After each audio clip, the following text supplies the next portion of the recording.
Guys কেন সবাই আশা করি ভালো আছো। এখন জাস্ট ডিউটি শেষ করলাম, বাড়ির দিকে যাচ্ছি। তেরি জবানি বাড়ি মাস্ত।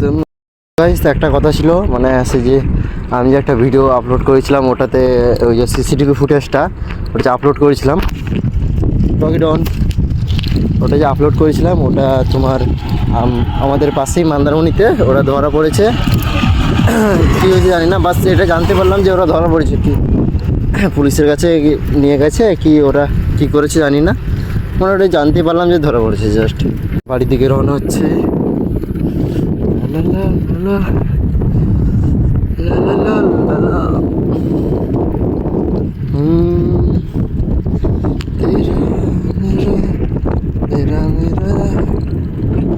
লা লা লা